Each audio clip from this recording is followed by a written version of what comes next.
the NFL just started their season, and they decided to have a moment of silence during the NFL game. And roughly 17,000 fans of the Kansas City Chiefs filed into Arrowhead Stadium for the start of the NFL season. They found themselves thrust in the middle of the nationwide discussion about social injustice. These Super Bowl champs, they wanted to have a moment of silence for for Black people, basically, who have been shot by the police, and the crowd booed. Oh my God! You gotta love the United States of America. Straight. Yeah. Is there a point? What's the point? Yeah.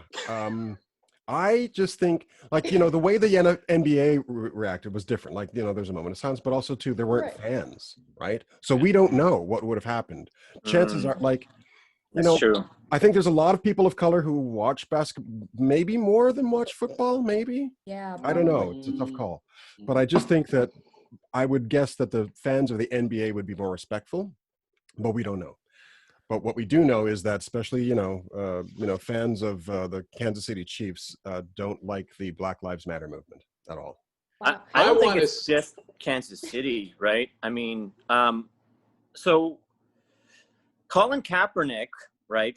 I'm sure most people know, but for anyone who doesn't, Colin Kaepernick was the quarterback for the San Francisco 49ers. So the whole take a knee thing started with Kaepernick, and all the owners were against him. And the NFL, of all the major sports leagues in North America, has been in a way ahead of this issue, but in a bad way, right? It was completely politicized by Trump. It's such a divisive issue, white versus Black, in the United States, in the NFL for sure, right? Where the NBA, it's most people are pretty progressive. I mean, they literally have Black Lives Matter written on the court of the games, and everyone's just yeah, fine.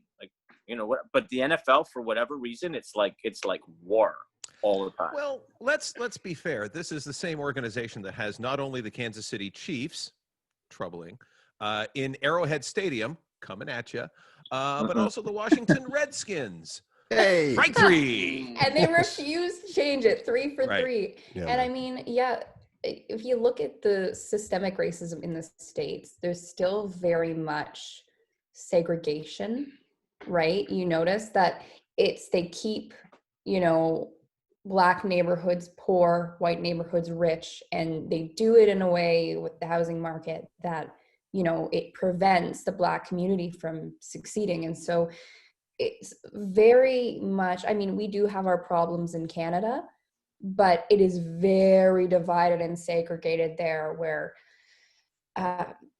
basically they are trying to keep the Black community down. And I think that's reflected in the NFL too, and the booing, because to me, it's thinking of it, who in their right mind would boo over taking a knee for people who unjustly lost their lives to police brutality? Who in their right mind would think that way?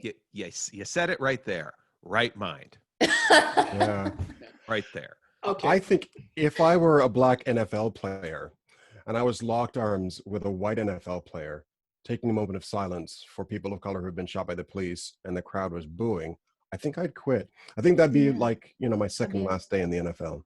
Because I would feel like a slave. I would feel like, the people who are paying my salary don't respect my humanity. Yeah, but that's always been the case across the board. I don't think it's that way in the NBA. I just don't. No. In the NBA is NFL, more it is. respectful. But I think if you look at, you can look at if you want to look at a Canadian game, think how well that would go over in an NHL game. It's not, and if you want to talk about oppression in Canada, you've got to talk about Native folk. And one of the things, though, about that I really want to bring to the conversation is that the divide has been